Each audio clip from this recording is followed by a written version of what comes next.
আম কাসুন্দিটা কত সুন্দর হয়েছে দেখতেই পাচ্ছেন। একদম সুন্দর হয়েছে, দোকানের মতন, কোনো অংশে কম না। আর কোনো রকম ভেজাল ছাড়াই এত সুন্দর ঘরোয়াভাবে আম কাসুন্দি বানাতে পারবেন। আর একদম রেডি হয়ে গেছে আম কাসুন্দিটা। যেমন রূপ তার তেমন গুণ, দেখতে একদমই পারফেক্ট দোকানের মতন।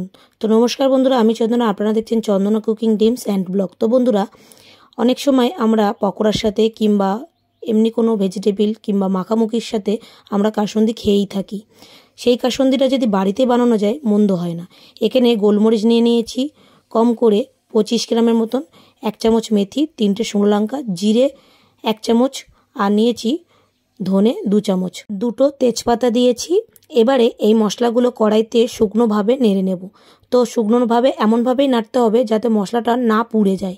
খেয়াল রাখতে হবে ভালো করে লো টু মিডিয়ামে রেখে মশলাটাকে ভেজে নেওয়ার। তো বন্ধুরা, ভালো করে এটাকে ভেজে নিয়ে এবারে মিক্সির মধ্যে এটাকে ঘুরিয়ে নেব।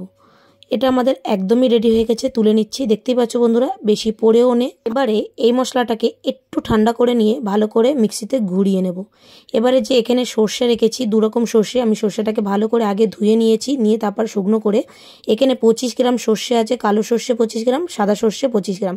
এটাকেও ঠিক লো টু মিডিয়ামে রেখে এটাকে গুঁড়ো করে নেব। তো বন্ধুরা, আগে যে মশলাটা আমি রেডি করেছিলাম সেটা মিক্সির মধ্যে দিয়ে দিচ্ছি একটু হালকা ঠান্ডা করে নিয়ে।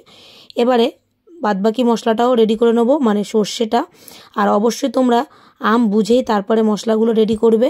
এখানে আমি সর্ষেটাও গুঁড়ো করে নিচ্ছি, দেখতেই পাচ্ছ বন্ধুরা।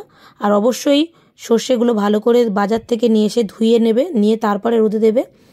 এবারে রোদে দেওয়ার পরেই আমি এরকমভাবে নেড়ে নিয়েছি, শুকনো কড়াইতে আগে টেনে নিয়ে তারপরে করেছি। আমি এখানে 2টো আম দিয়ে করছি, আর এই আমটা একদমই টক নেই, তাই 2টো আম দিয়ে। মশলাগুলো আমি বলে দিলাম, 25 গ্রাম সর্ষে নিয়েছি, আর চামচগুলো মেপে আমি জিরে, ধনে, শুকনো লঙ্কা নিয়েছি, তোমাদেরকে বলেই দিলাম। আর যদি আমটা টক থাকে তাহলে সেই পরিমাণটা একটু বাড়িয়ে নিতে পারো। আর আমও যদি বাড়াও, মশলাগুলোও বাড়াতে হবে অল্প অল্প করে। এখানে আমটাকে ভালো করে আমি ছুলে নিলাম। কে কোথা থেকে ভিডিওটা দেখছো অবশ্যই কিন্তু কমেন্ট করবে বন্ধুরা। ভিডিওটা যদি ইউটিউব থেকে দেখে থাকেন, ইউটিউবটাকে সাবস্ক্রাইব করে থাকার অনুরোধ রইল। আর ভালো লাগলে অবশ্যই একটা লাইক করতে ভুলবে না বন্ধুরা। ফেসবুক থেকে দেখে থাকলে অবশ্যই একটা ফলো করে দেবেন। তো বন্ধুরা, আমার এখানে আমগুলো একদম ছোলা হয়ে গেছে। এবারে আমটাকে ছোট ছোট করে পিস করে নেব। ফেসবুকে আমার ইউটিউবের লিঙ্ক দেওয়া আছে, প্লিজ তোমরা ইউটিউবেও গিয়ে দেখতে পারো। ভিডিওগুলো খুবই নতুন নতুন রেসিপি দেওয়া আছে, তো অবশ্যই বন্ধুরা গিয়ে দেখতে পারো। আশা করি আপনাদের ভালো লাগবে।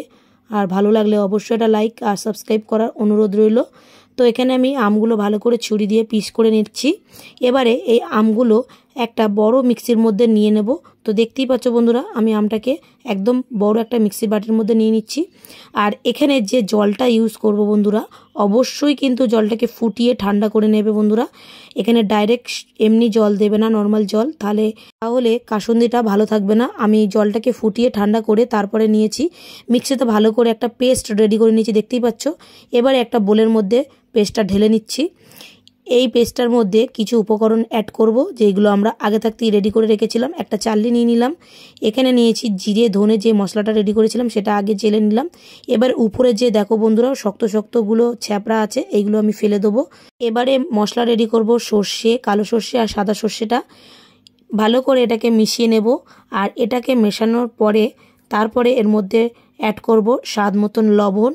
এবারে এর মধ্যে অ্যাড করব হলুদ গুঁড়ো। আর অবশ্যই এখানে একটু হলুদ গুঁড়োটা বেশিই লাগবে, কাসুন্দিতে হলুদটা একটু বেশিই থাকে, তোমরা জানোই, সেটা আমাকে বলে দেওয়ার কোনো দরকার নেই আশা করি। এবারে এখানটা দিয়ে দেবো লঙ্কার গুঁড়ো, এটা ঝাল লঙ্কার গুঁড়ো, কাশ্মীরি লঙ্কার গুঁড়ো দেওয়ার কোনো দরকার নেই। কাসুন্দিটা হলুদই থাকে। আর তোমরা যদি মনে করো যে এখানে একটু লেবুর রস দেবে, দিতে পারো। আর এখানে আমি গরম তেল এখানে অ্যাড করেছি। একদম তেলটা ডাইরেক্ট দেবে না, মানে কাঁচা দেবে না, তেলটাকে একটু গরম করে নিয়ে দেবে। আমি একটু তেলটাকে গরম করে নিয়ে দিয়েছি। তেলটাকে আমি বারে বারে দিয়ে দেবো এটাকে, আর ভালো করে আগে মিশিয়ে নেবো। আর আলাদা করে কিন্তু বন্ধুরা জল এখানে অ্যাড করবে না। যদি জল অ্যাড করো অবশ্যই কিন্তু গরম জল অ্যাড করবে, না হলে কাসুন্দিটা নষ্ট হয়ে যাবে। এবার এর মধ্যে অ্যাড করব ভিনিগার। দেখতেই পাচ্ছ বন্ধুরা কত সুন্দর কালারটা আসে। আর এই ভিনিগারটা অ্যাড করলে অনেক দিন সংগ্রহ করে রাখতে পারবে, প্রায় 1 বছর এই কাসুন্দিটা রেখে দিতে পারবে। ভিনিগারটা এর জন্য দেওয়া। আর অবশ্যই ভিনিগারটা এর মধ্যে অ্যাড করবে বন্ধুরা।